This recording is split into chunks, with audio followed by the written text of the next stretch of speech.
Hey, have to be.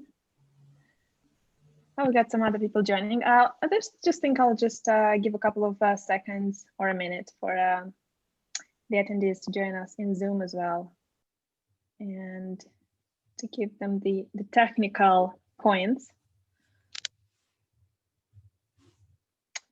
Hello, Cornelia. Hello, Sabina. Welcome. Girls, if you have any questions during the Q&A part or even during the discussion, you can either write it in chat or put your mic on or your camera on so you can also appear on the live. Otherwise, please keep the camera turned off. Okay, other than that, I think we're good to go. Hello, Manuel again. And hi, nice to be here. Thank you. Thanks a lot for accepting to do this with us and share all things pirate with our local community. I think it'll be great for you to get more visibility into our local community as well, and people to find out about this really interesting company and the companies that you have within.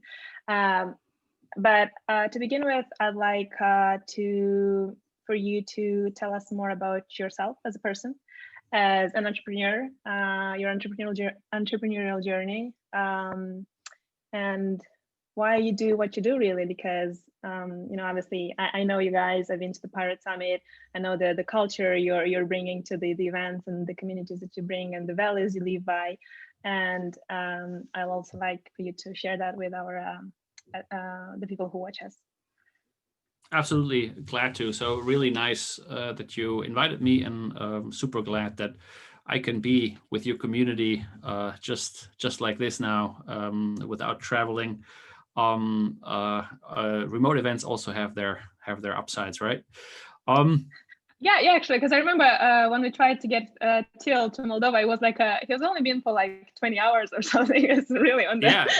we have done this a lot of times in the past, especially Till. He has been all over the place, especially when we did a Pirates on Shore tour, and we started that actually the first year that we did Pirate Summit. And I'm going to introduce myself, but just as a quick sidestep here, in 2011. And then we did that for something like 6 years. He traveled all around. I did a couple, but he did most of the traveling because I had my first kid then. And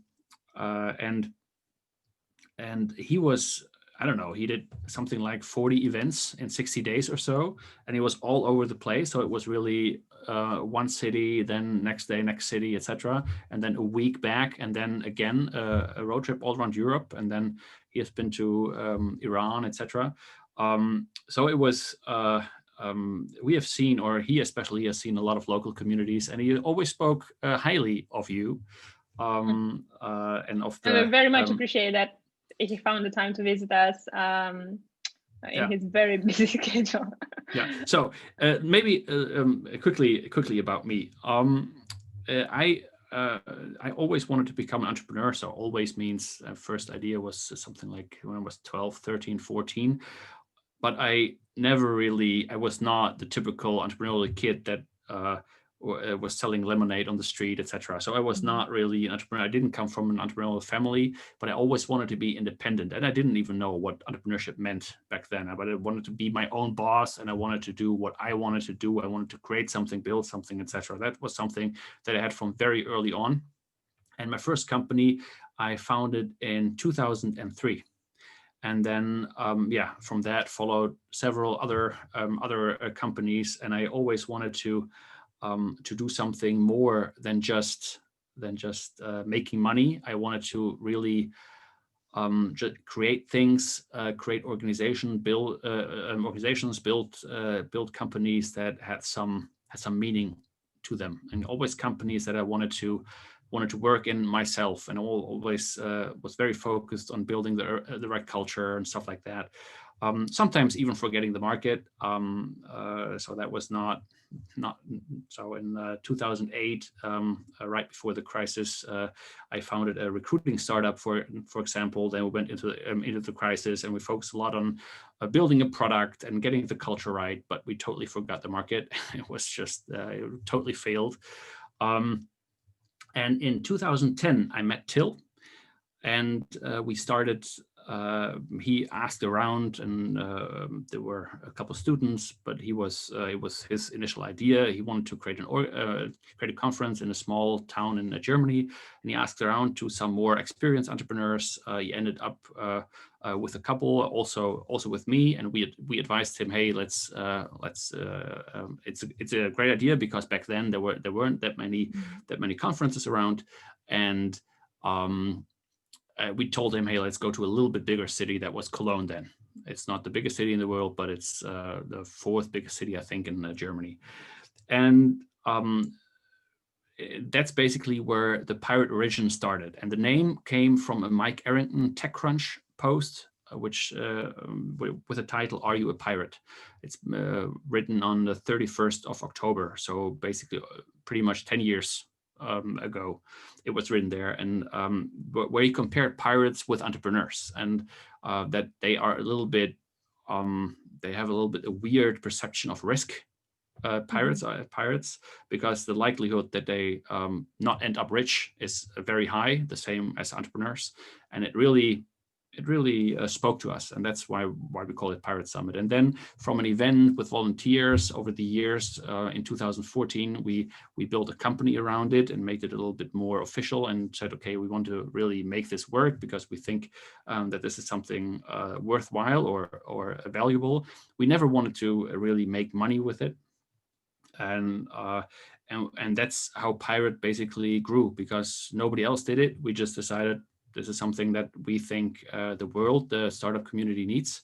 And from there, I can say later on, I can probably have a lot of questions where we are right now, what we're doing, stuff like that. We can talk about that then. And I always come from a place that I not only wanted to be an entrepreneur myself, but I also always believed that entrepreneurship, because there were a lot of creators, and a lot of creators I think entrepreneurs are problem solvers. And that essentially, that was something where I always had the urge or the understanding that entrepreneurs can really be a driver for good in the world, and really make an impact and create change and progress and all these things. So also the whole Pirate initiative is built around enabling entrepreneurship and basically promoting it. So this is our mission. This is my life mission, and this is the mission that Till and I have. That we want to spend. That we have spent 10 years on, and want to spend the next 10 certainly on, or probably 20 or 30. Beautiful, thank you, and good comparison. Interesting comparison with the pirates, actually. But tell us then more about the, because you have not only the event side. So Pirate Global is a company that has a lot of startups and initiatives underneath. Tell us the kind of startups that you're also doing as side hustles, and yeah, exactly. So it wasn't initially, it was an event company, and basically we did events did the whole thing, right? We organized the events, we were responsible for the revenue, and we were responsible for the cost. So it was not an agency. We didn't do that for other people. We just did it for ourselves. We never wanted to run an agency, and we also never wanted to run events. Actually, we liked the startup crowd, and that's why we just said, okay, let's just organize an event and meet cool people and hang out with cool people and create events that we like to go to. And if you look at my background, that's I'm not quite sure, last Pirate Summit or 2018. And we always wanted to create something unique, something that stands for itself, and something not overly commercial, just really something for the crowd, the people that just like to build startups, and just really that are in it for the journey, not for the goal, not for the big exit, or I want to create a unicorn. We're not saying that is bad, but we are just saying that's not the only objective that there is to entrepreneurship. So we want to really create an event for people that just wanted to just be on that journey and on that mission.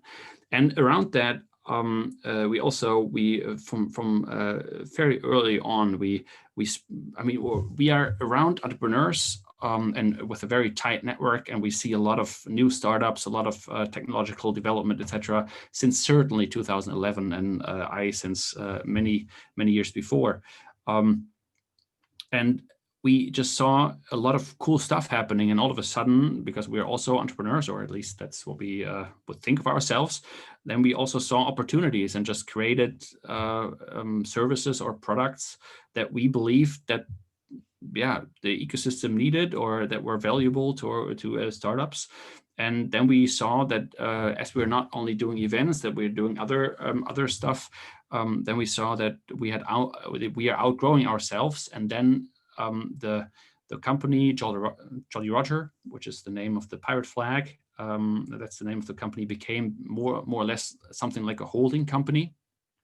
And we have now several companies that are in this, what we call Pirate family, the Pirate Global family. Pirate Global is more the umbrella then.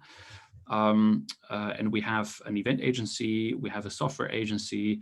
So we're catering to we're always B2B, and we're catering to the small and medium size businesses. And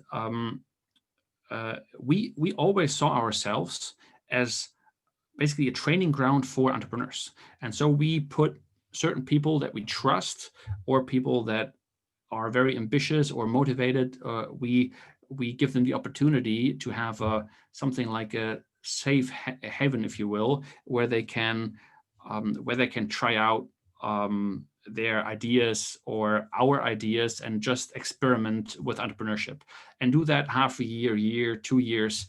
So we passed the torch on to Felix, that is doing the whole event side now, and we have a very interesting story, I think, in 2020 to tell about our event business that nearly went bankrupt because of COVID. And then we have our software agency which is in Albania, run by Angel, somebody, and basically an old friend from the pirate events. And we have a few other initiatives where young entrepreneurs basically run on. We also do investments, basically like small, very early stage angel investments. We do it. We have done it in very growth focused startups. But last year we also made the theme of Pirate Summit was in the black. So because in startup world, what we believe is that we are not talking about profitability enough. We are always talking, the typical startup playbook goes like this, that you basically you go out there, you have an idea, then you look for funding, and then you build something, right? Ideally, you have an idea, you make a prototype, but then you look for funding. And we believe that the initial idea of entrepreneurship is something where it's a good habit to earn more than you spend, and to have a profit in the end. But nobody's talking about profit, but everybody's talking about growth. And we are not against growth at all. We think it's great that people build unicorns and they go for hyper growth, etc. But once you take VC money, it's only one way that you have to go. They want to see an exit at some point. And as an entrepreneur in the beginning, I don't know if I want to do an exit. And the VC is also looking at you as just one, let's say, one horse in the race to make it big. And if one horse makes it big, the others don't really matter that much anymore. And to an entrepreneur, you have a portfolio of one, right? You are alone, and this is all that you have.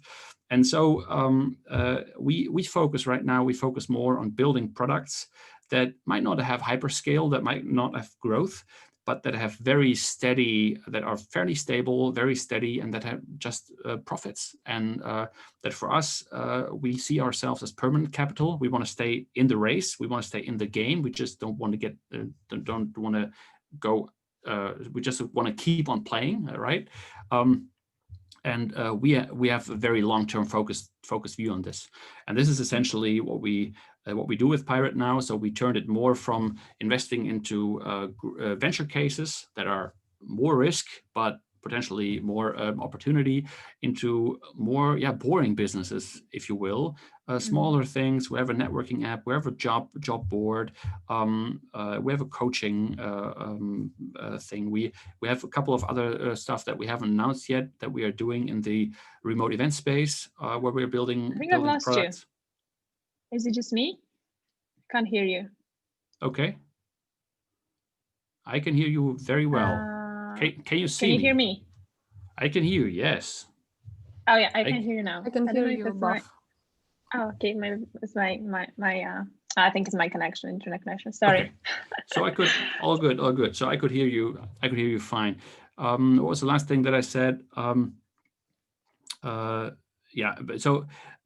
Basically we are building permanent capital businesses now, and these smaller ones, like we did a job board, and exactly in the end I said that we are also doing something in the remote event space, where we believe we are building the future of what events will look like. We might not even call it events anymore. And there we have a couple of ideas, or we are building stuff that is not announced yet, that we'll announce probably in a month or two, so maybe beginning of next year, and that we believe is really exciting. So let's see. So is the events, so PirateX, is it the biggest chunk of your whole Pilot Global, the biggest business in terms of percentage? So if you look at employees, I think we are something like 50 employees in the whole group, a little bit more maybe. But in terms of revenue, is it? In terms of revenue, PirateX is the biggest still, yes. And it's obviously the one that got hit by the pandemic, and as you said, you went nearly bankrupt in March 2020, and obviously the events industry is the first one to be hit by a pandemic. So you've gone from being bankrupt to July 2020. I think you're actually doing fine already, and I saw you were hiring people, and you were building and growing this already remote team, distributed team. But you obviously had to pivot, to change, to reimagine your business model, and actually start really a new startup from scratch. Yeah, absolutely. So in the so tell us a bit about this whole the long story of this whole the last March to August, and everything that, even with from like internal communication with the team, with the clients. How did you go about identifying even the new ideas and validating them, and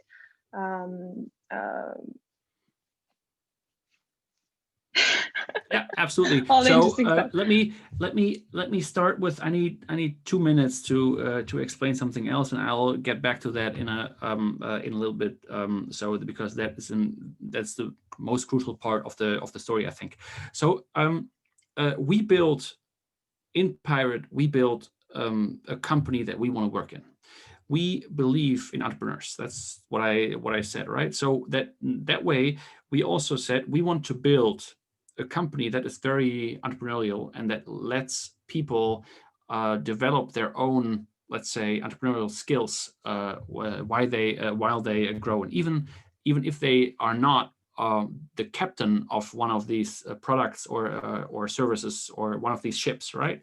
But everybody in the company. So if you want to build an entrepreneurial culture, if you want to really build a mindset where the people think and act entrepreneurial, you need to give them, or they need responsibility. They need to be able to take over responsibility, and that's only possible if you give them freedom, right? And in order to give people freedom, you need to give them trust. So everything that we do, the whole culture that we do, is all built around trust. And why? Because if we give trust, they get freedom, as I said, and then they can take over responsibility.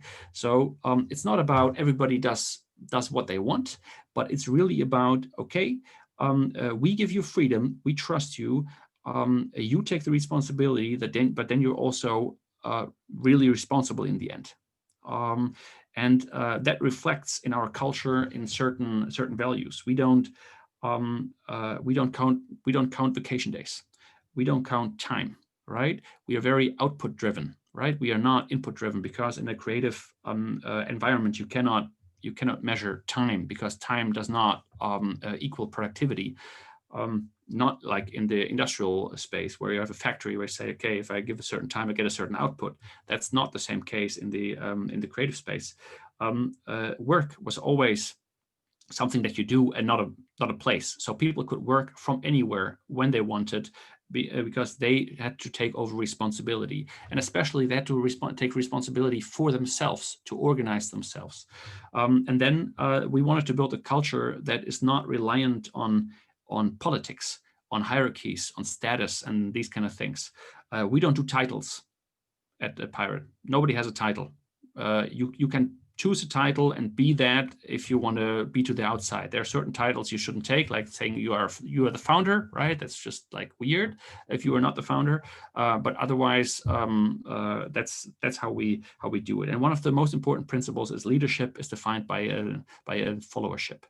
So that means we don't give authority to people and they can boss around other people.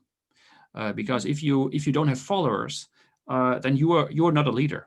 And that's in every organization. You usually have explicitly, you have leaders, people that have been given authority, but you have implicitly those people that might not have a certain status. You have them as well, and you say, okay, I'd rather go to that person because he knows better than my superior, maybe, that officially I need to ask. And we make the explicit, we completely take out, and we just make it implicit. And over time, the implicit becomes visible because people go to certain people because they do certain stuff. So just this is the framing a little bit how we run things.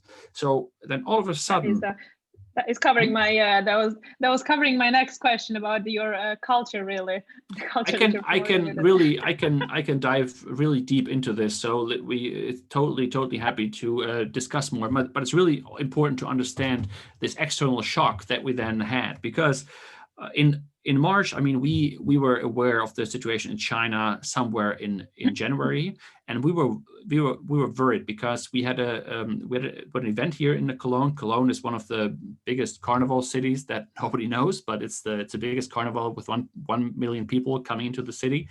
And we had a carnival event planned, and we were super nervous that this could be canceled, right? Because we depended on that, and it was just super important for us to really pull this or go through with this. And then we're very happy that it was not canceled, but we had a task force already end of January. We had a task force in place, and already in February we didn't feel well, so we were really aware. And then all of a sudden it came faster than we expected. It didn't come as a surprise, but it came faster than we expected. All our revenues went to zero, and year-long contracts were canceled or didn't go through. And how many millions are we talking about? Sorry? How many millions are we talking about? For us, it was a very substantial amount of money. A very substantial amount of money. We had 1 month of cash in the bank. We had a couple of outstanding positions, but we didn't know if the companies would be paying. Then we also had certain revenues that if we wouldn't do Pirate Summit, for example, we would have to return certain amounts of money, right? So we're already working on Pirate Summit, and there was a team in place and doing that. And the event business is like that you work up to this certain moment, and you get some revenues then, but you only really earn that revenue when you really deliver the end product. If you don't deliver the end product, then you have a problem. So if you're not allowed to deliver the end product, you have to basically, in the worst case, you have to return all the money that you got, or you can maybe postpone, right? But as we have seen, if we would have postponed, we have to postpone until 2020, right? So that was a very tough situation, and we saw it immediately we saw, okay, we have to act really, really fast. I've had with my recruiting startup that I failed miserably in the financial crisis 2008, 2009.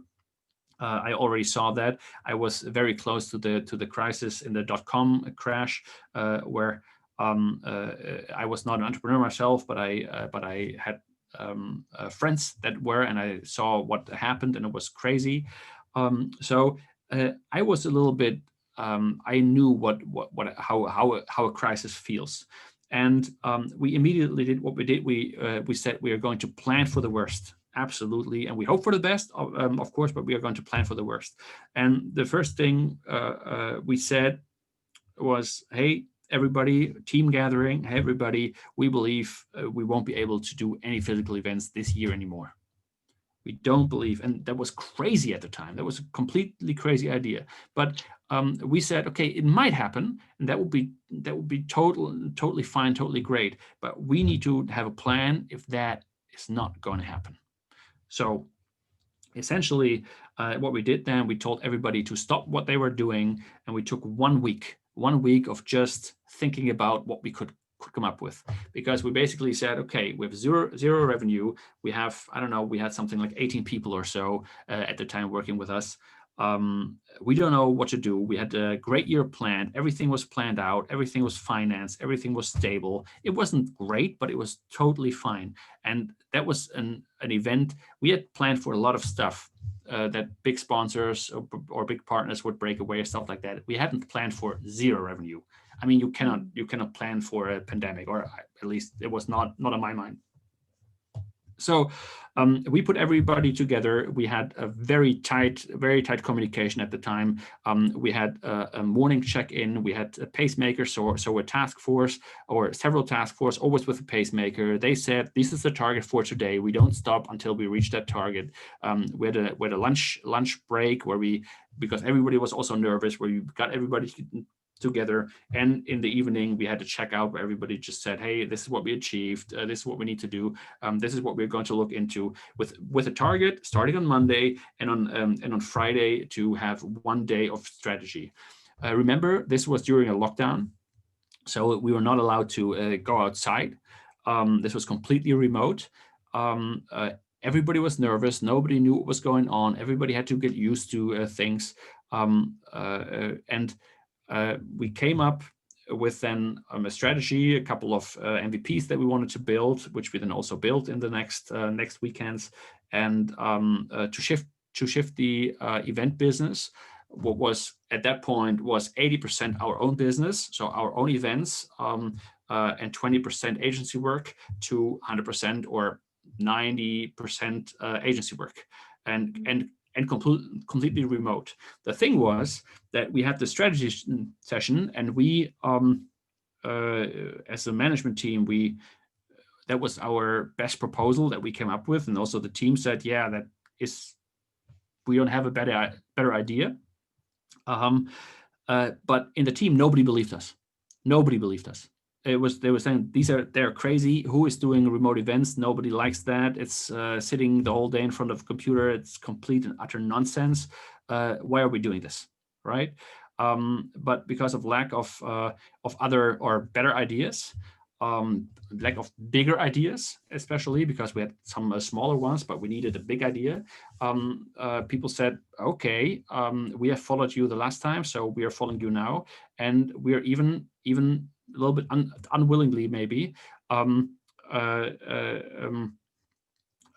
we are going to follow you, because one of our we have 10 guiding principles is, if you don't have a better idea, then we disagree and commit, right? Mm-hmm. So it's then in the end somebody has to make a call. If we have the discussions, etc., but you don't have a better idea, you said, okay, I don't believe this, but okay, let's go.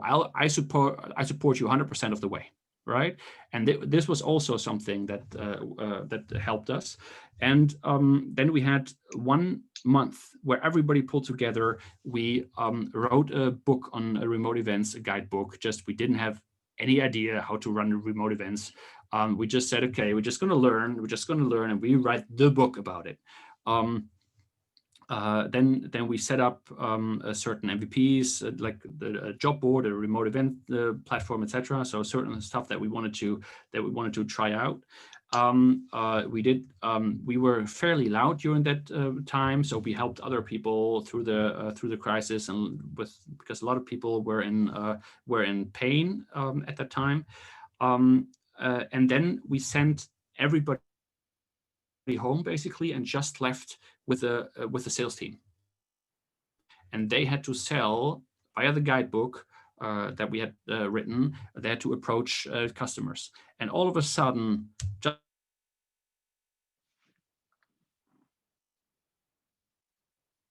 just like that, leads came, everybody back, and our idea was to get everybody back 80% in August, and with everybody back in July, and started hiring in August. That's what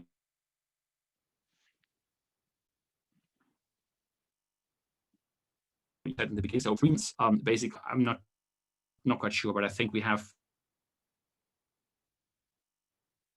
something like 10 open positions right now. Those that the requests come in, but obviously, yeah, that's not something that was not easy. That was the hardest, the toughest crisis that I have ever faced. And now I'm going to go full circle, because the thing that made this work was not because we were smart. The thing that made this work. I think your internet is having some connection issues. I hope it's not mine. And people could take over risks to survive these bad. We're losing you a little bit. Yes, is it your connection, or is it? Is that still? We had a couple. Is that still so? It's okay now. But okay. Otherwise, I'm going to switch to mobile data. Just tell me. Yeah. Okay. So, it's okay now. I don't know what you. So your I don't know what you heard. About, so the. Oh, is it again? Yeah, I think it's your internet again. Technology can't keep up yet with online events. So I'm on mobile data now. Does it work? Okay, let's see. Yes, works for now. So I was saying your last thought was you were saying that all of this didn't happen because you were smart, but because okay, you missed the most important part. Yeah, cliffhanger. Okay, all of this didn't happen because we're smart. Because there was a lot of luck and etc. involved, but all of this happened in the end because of the culture we built in the good times, and the culture of trusting each other, being fast, and especially taking over responsibility. Because this 1 week of work was the most intense week. Everybody had their back against the wall, but everybody knew how to work by themselves without having to be controlled or micromanaged or so, or having to be told what to do, to just do their best work. And it was the most productive week that we had. And in this week, we came up with the right approach, with the right things, with the right strategy, and everybody pulled through. And that was really so fulfilling to see, and so satisfying to see that the work we put into culture in the good times worked at this crucial moment. I'm 100% certain if we wouldn't have invested into the culture at that time, we would not have made it. 100% not, because people just wouldn't have followed us, and they wouldn't have executed the way that they executed, because when they had to execute, everybody executed at their absolute peak. Yeah, so I think this whole topic on the importance of culture, building an internal culture, is quite important, especially for our local market, because I think a lot of businesses really need to work on that. And you were saying that the important part is that you give absolute freedom to people to take on responsibility. And a question is, because when you give total freedom, there's also risk, because you can give total freedom to people who are very entrepreneurial minded and they will take on the responsibility, but then there are people that they just know how to do the stuff that you tell them to do. So there's a bit of there's a fine line between giving total freedom to people. Is that something that you have built over the years, you've educated into your employees over the years, or are you hiring the people who have this entrepreneurial kind of mindset? Yeah. So to be honest, I'm not quite sure that I really agree with you. I understand where you're coming from, but people in general, or let's put it that way. I have a positive view of people. I don't. Of course, I can be fearful and I can think that they will cheat me, etc. But that will, in the end, that's always to their disadvantage, I think. Mm-hmm. If you go through life trusting first, you sleep a lot better. That's my view. And if you work with other people in a setting like that, where you trust people and you look them in the eye and they tell you, I will take over responsibility for this, and you ask them, great, perfect. What are you going to do? What's your plan of action? And when are you going to deliver it? Then they have to really be self-organized. And this is much, much stronger if they say that they are going to take over responsibility. They are not given responsibility. They have to take it. It's a very different gesture. And if you don't want to take or if you don't want to take over responsibility for a certain area, it's not a problem. Take it for a different area, right? Take it, start a little bit smaller. And the most important, so you have these motivational factors like purpose. We definitely want to give everyone a purpose. Autonomy, that is what we give, and mastery, right? And what we very much want is, we especially want to understand, or we want to see that you really want to do things, right? We don't care that much about do you have the skills yet, because we know that nobody will have certain skills. I mean, there are jobs right now, a Twitch commentator or so. That you cannot practice that, you cannot study that. You just have to wing it, and there will be a lot more jobs just like that. And we see it every time, that people need to be good at learning, taking over responsibility, and not being scared to start to do something. And this is the culture that we essentially are building. And this is, I think, as everything gets more dynamic and volatile and uncertain, that this is really the time for entrepreneurs. And that's also where our mission comes in, to enable entrepreneurs and to promote entrepreneurship, because we need more of that. We need more people that can take over responsibility, not just for a certain task, but for their own lives, right? Because we have to learn, to relearn, etc., etc. So I think, yes, there are people that cannot do that.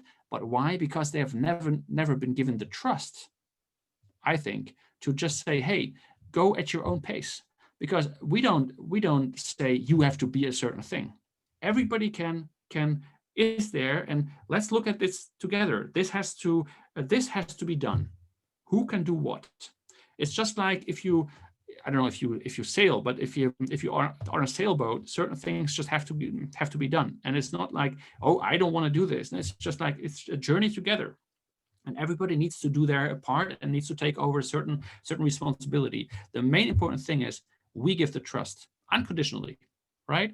And if you mess that up, of course, then we have a talk, right? But if you fail at something, it's not a problem. It's not a problem. Everybody fails, and if you don't fail, right, it's also something you are not going fast enough. You're not. You don't have enough courage, etc. So I really believe that this is a very crucial thing. However, people that have worked since 20 years without given the trust and without having to take responsibility, they have a hard time to take that on, because it's programmed in their DNA that they are not allowed to, right? And they act more out of fear than, hey, I've been given trust, and it's not a problem if I screw up, because I just wipe the dirt off my face, and I can just go again. And this is the surrounding that we give.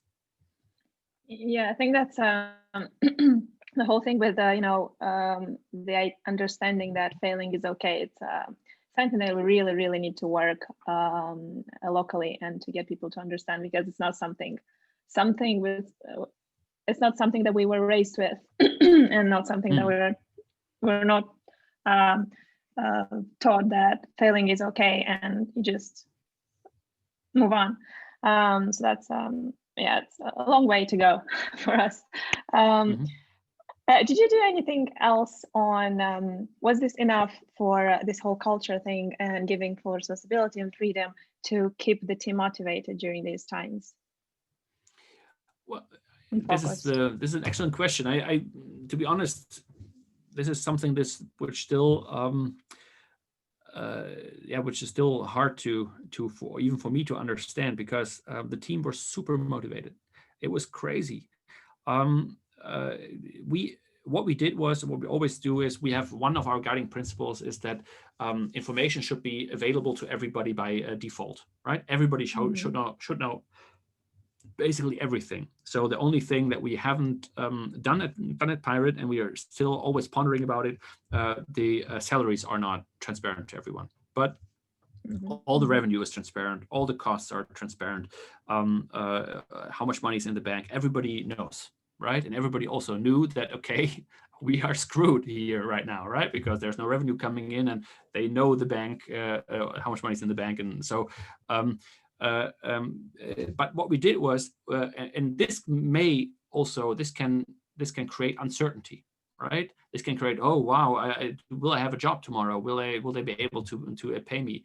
But everybody knew what was on the line. There was just one mission. We need to survive this pandemic, right? This was the mission, one mission, and it was very, very clear. Nothing else matters. We have to survive. We have to come through. We have to come up with ways to generate revenue. And we communicated super transparently, super quick, super openly. We listened to everyone. What are your concerns, etc. But we were also hopeful, because we had other parts in our journey that others had experienced in 2018. We had a similar, with a reorganization and restructuring. Where people knew that we as the founders, the leaders, we would do everything that we could to keep everybody on board. So the first thing was the guideline was this company may not go bankrupt. The second was we don't want anyone to have personally to really suffer from this really, really bad. Everybody will suffer, but we want to look at that we don't have real personal that personal journeys don't really go totally off the rails. And the people trusted us that we would stick to our words and that we'd do everything. And we worked also as a leader team day and night, basically, to just make this happen and pull this off. And yeah, I'm just super, super happy that we built the trust beforehand, that the people really, really followed us. There might be other factors at play as well, because if you are in a pandemic and the economy comes to a screeching halt, it at least feels like that. You also cannot really leave the ship, because for a second you lost me again. Okay, I'm terribly sorry. This is annoying. And I think it's my internet now. Okay. This technology just can't keep with the online events. Yeah. Okay. Go on. Sorry. It's your. When the economy comes to a screeching halt, it's not very easy to switch jobs, right? So I mean, they didn't have a lot of other things to do, and also they were at home. They were in a lockdown. So where are they going to go? Right. So nothing else to do. Exactly. So what am I doing before I get bored and watch Netflix all day? Okay, yeah. I might as well just work for the company that I've worked for the last 4 years. I don't think that were the main factors. I think we would have this would have worked in another scenario as well. But I don't want to rule. I don't want to rule them out. So I definitely asked them afterwards, maybe in something in July or so. Why did you even follow us? We had a crazy plan. We didn't know if it would work out. I would have said this works out 30% of the time, maybe, but it's definitely against the odds, what we are trying to do here. And it did work out. So there was also a lot of luck involved, but definitely without the culture, it wouldn't have worked. Nice. So a couple of guiding principles that I noted for myself. Very interesting. Thanks for sharing those. You've been doing now remote events. Give us a couple of stats. You've been doing that for how many months now, and how many events have you managed to organize? How many attendees? So this week, yeah. The transformation that you've seen happening in the events, digital events for the past couple of months. Yeah. Okay. So I've given several interviews about remote events, and I'm very, very, very bullish. I really think that that's the future, and the longer the pandemic lasts, the more people get used to this. And honestly, I love that I can be with you guys without having to travel there and to just have this conversation. I mean, how amazing is that, right? There are certain things I'd love to see the audience a little bit more. I love to have more ways to network and more ways to have Q&As, etc. This is all going to be sorted out over time within the next 6 to 18 months. I think we're going to see big leaps in tech. So the interesting thing is that what is happening in here right now, we have an external shock, and with this external shock, we essentially the customer demand, the customer need has completely changed, and technology is lagging. I don't know, probably 5 years behind or 10 years behind, as it would otherwise have evolved. So a lot of money and a lot of developers are essentially put onto this problem to solve this faster. So we are really having a big step change now. But usually what you see in other industries is that tech leads and then behavior follows. And this time it's completely the opposite. So it's a great experiment, if you will. And I really think that that people will very soon, because there are too many remote events, etc. And I totally agree. But very soon they will see the value of remote events. And we have up to date, I'm not quite sure. This week we had 6 event productions at the same time. During this week, and we have done last number more than 55, but it could be 58, it could be whatever, right? Something like that. So every week we have other events, other remote events that we have done, and we have learned quite a bit. And the interesting thing is also that before we had experts in running physical events, so they knew about how to set up venues, how to decorate, how to do catering right, and how the walking paths of the participants, etc. And all of a sudden, you need people that know about streaming and know about internet technology and know about lighting and know about certain things that we have never discussed, etc. And if you don't want to lose people, but want to go with the same people, they need to re-educate themselves really, really fast, and all of a sudden become tech experts more, right? We are now much more technical event company than we were before. And I cannot say how many participants that we really had in total for all these remote events that we have done, but we have done from small workshops with like 20 people to tens of thousands of people. So the biggest event is going to come next year with 150,000 attendees. So this is it's a real trade fair. So, I mean, you have to imagine what is happening in this industry, right? So there are these big trade fairs that basically cannot do their trade fair with 150,000 people. And now you have to shift them online. And they have 30 streams running in parallel. It's massive. It's really absolutely massive. And this is what we are seeing right now. So this is a huge transformation. And for us, it's we have seen that back then, and when we invested money also to cover the gap, and we made a big bet on remote events, and so far it has been paying off. I think it will pay off further into the future, but who knows, right? And nobody knows what the future will hold. Nobody knows, are we going to do Pirate Summit in physical in June or beginning of July 2020. I don't know, right? We just don't know. So we just go full speed ahead. It's a big bet. So just before I go to my next question, I want to encourage the guys who are with us here on Zoom. If you have any questions, raise your hand or turn on your camera and mic, and just feel free to ask the question or put it down in the chat, and I will read it. If you have any questions, I think we've got like 10 more minutes, 10, 15 minutes maximum left. And then these guys ask anything.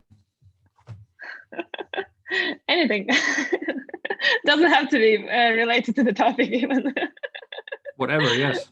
We're all craving more interaction. So on this idea about, technology can't keep up with the needs that we have from being used to the physical events that need to be now moved to the digital space. So when you say that, can you give what do you think needs to be changed in the technology? What aspects need to be changed in order to be able to meet some of these needs? Or maybe you can also give us an insight on you said that you're working on some MVPs. Okay. Yeah. So I can give. Okay, we can really go into this remote events. We can do an extra session if you want, just on that. So remote events. What I think first, I think we are what we've seen in every industry. You're going to see a big unbundling, and then the pieces will be put together from new players, and possibly we'll end up with a few big players in 3-4 years. But the unbundling is, if you look at the needs that the people have. One of the needs is they want to educate themselves, right? Typical need where you go to events. Then they want to network, another need. Then you want to get inspired, another need. Then you want to do business, so you want to get leads, another need. So if you put all these needs, you will want to get entertained, maybe also. They were put into this one event. Right? Because people were there anyway. And this is different online. People are not there anyway. People can now much better choose. Hey, I only want to get educated in this. I only want to get entertained. I only want to network. I only want to get leads. The rest, I don't care. The rest, we as event organizers, we are now fully in the attention economy, right? Before we had them at our physical events, so we could pressure them into certain pressure, right? But you can push them into certain sessions, and that's very hard to compete with a browser tab and with your agenda. So you really have to be top notch. Otherwise, they will just go away. And we see the no-show rates; they're above 50%, etc. So it's a very different world. People attend only certain sessions. Right now, we have to deliver value. If I don't know how many people have dropped off, right? If I don't deliver value now, people just say, "Oh, boring. This guy is boring. I just leave." Right? Totally fair, right? If we don't deliver, people are out. So, but what is going to happen if I want to get inspiration? I can also go to YouTube. I can go to. It's the same as being in this format now. The only reason for doing this live, because we are doing this live, is now that people ask questions, and so far we haven't had so many questions, right? So why is there a reason to do this live? There is none, because why shouldn't they just listen to this if they want to get to know me or want to get to know something about Pirate in 3 weeks or 3 months or 3 years, right? There's no reason why that needs to be live. And an event as such, it's very interesting to discuss what is an event. Is this an event now? Yes. Why? Right? Event is something which you enjoy at the same time. I think that's an event. Other things is basically you can listen to podcasts. They're much better conversations, just like ours, well produced. The sound quality is probably better. They don't have internet problems. All that stuff. All the things that are uncomfortable, inconvenient, make the quality suck, you can take out, and it might be a podcast. It won't be called an event anymore in the future, but the customer need is going to shift there. So, and that it's taken away from the market of events.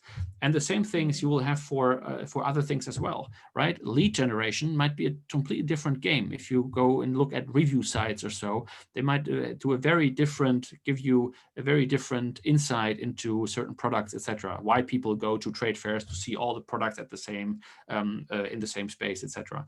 And so we have to think digital first. What is the possibility that digital opens up? What we should not do is say, okay, we have this physical event with all these tracks and all these things, and we just put it into the digital world.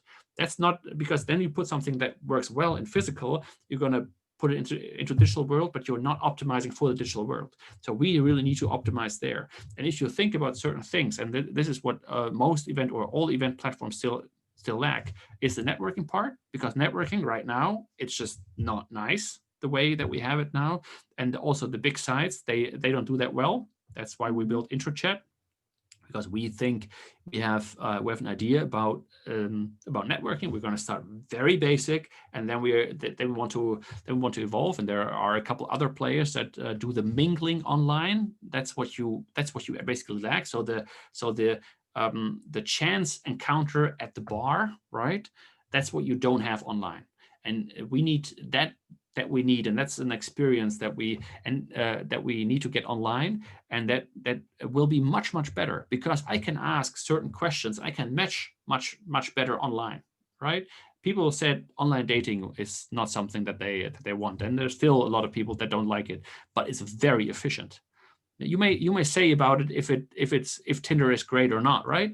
If you personally like it or not, but it's super efficient, and you get a lot of information if you do it right.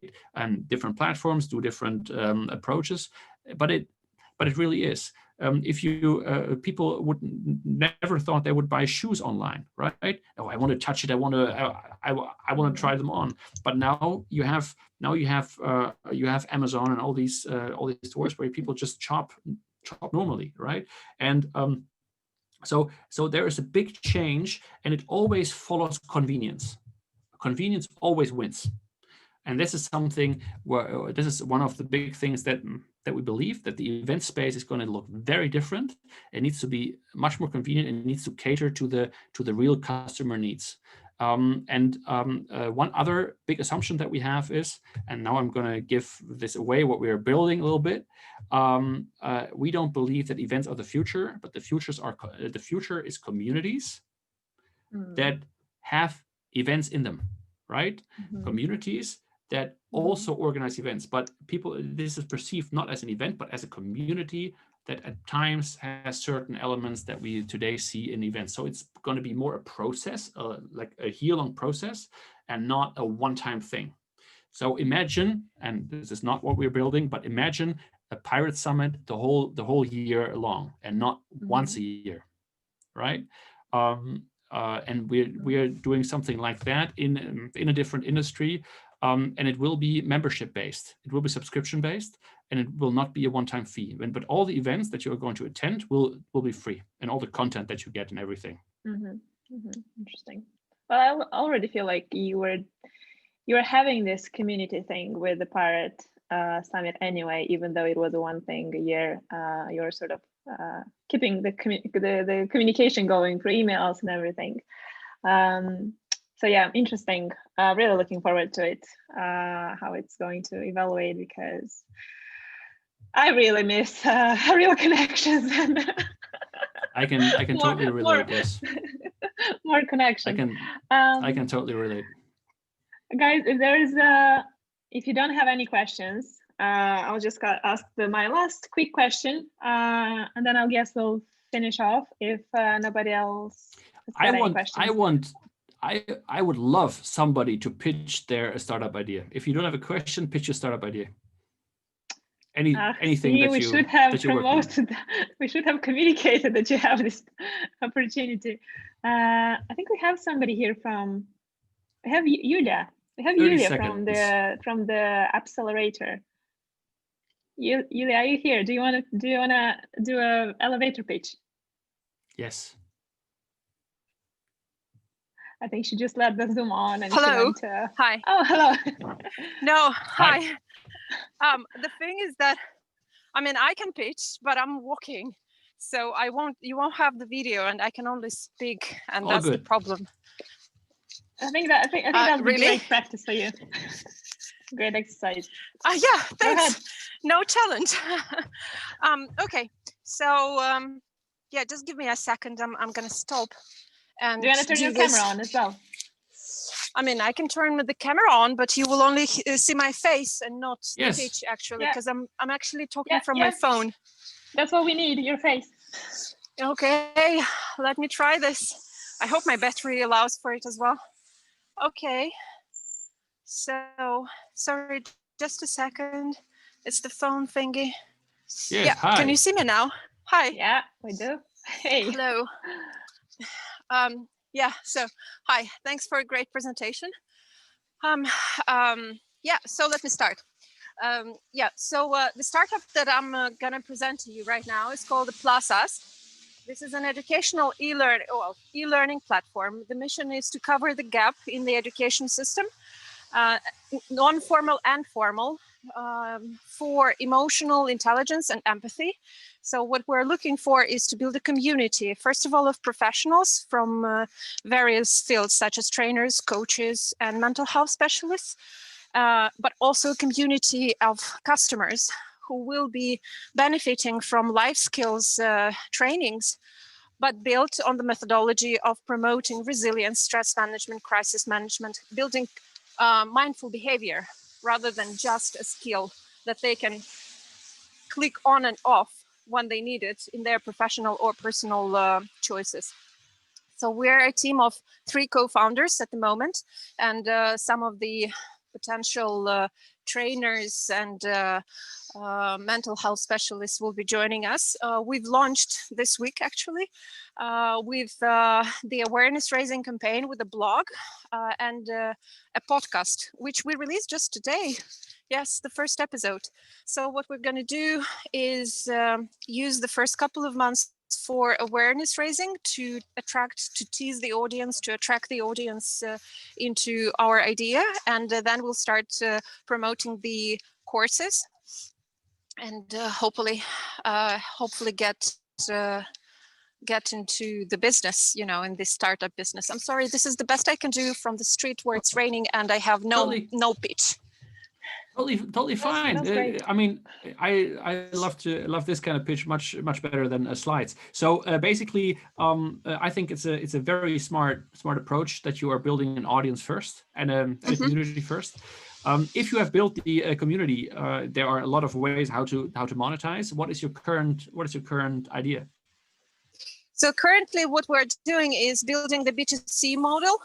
So customers first, but what we're also doing is, in the meantime, we'll be launching, a research poll, the results to which will provide us with necessary data to build training packages for corporations.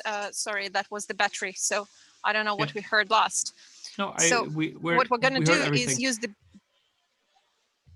so the B2C model is something that we're going to use not just for the monetization through the courses, but we're yet to see how exactly we will be monetizing, because the training courses will be the one to give the income first. And but we will also use it for data collection to develop a B2B model eventually. Yeah. Does this make nice. sense? I have my it's still a little bit vague how this the monetization will happen in the end. But to be honest, you just launched a blog. You're just starting. You don't have to know exactly how it will work. It's just great that you have ideas. I think the best thing is to build an audience. I think it's very smart that right now you turn on the camera that you pitched. It means you need to get out there and just tell your story to everyone that wants to hear it. Maybe you want to share the blog URL and just use the marketing opportunity now and tell people to sign up for your blog podcast. Because here are a couple of people that will probably maybe also be your audience then. Yeah, thanks a lot for this. So everybody, please do sign up. We will have a newsletter launching very soon. The blog and the podcast all have the name of plusas.pro, P-O-R. This is a website. You can find us on Facebook and on Instagram. It's the same name, plusas.pro. You will send us the link, and we will link it to the live on Facebook as well.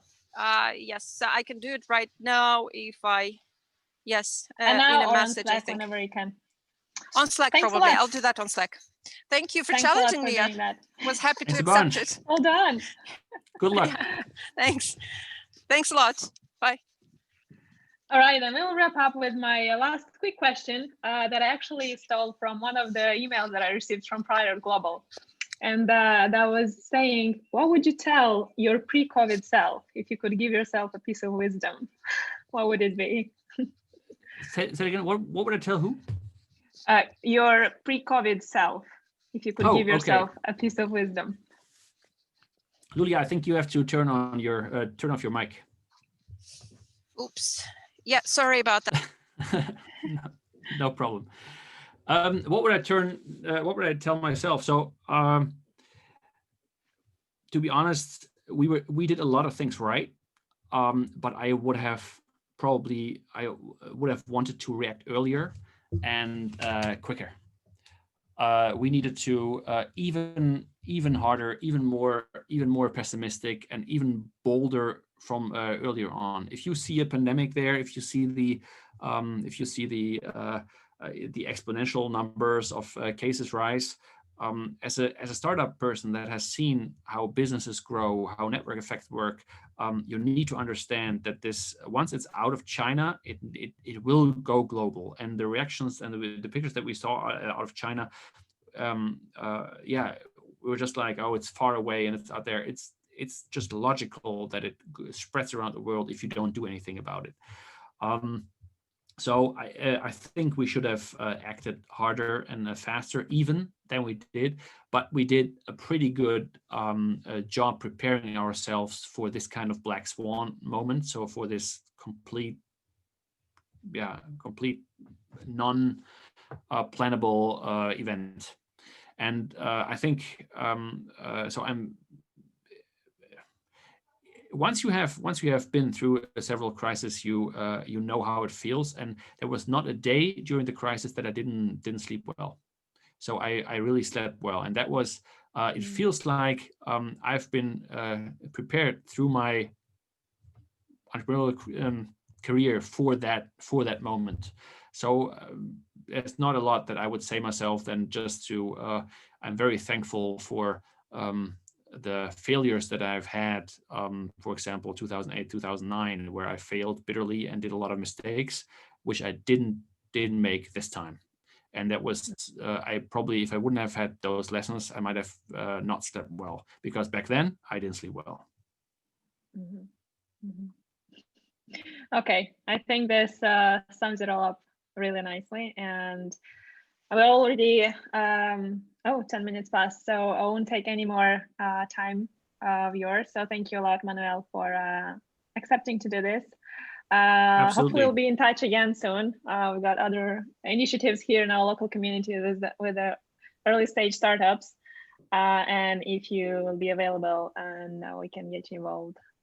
So we're I'm going to do my very small pitch now.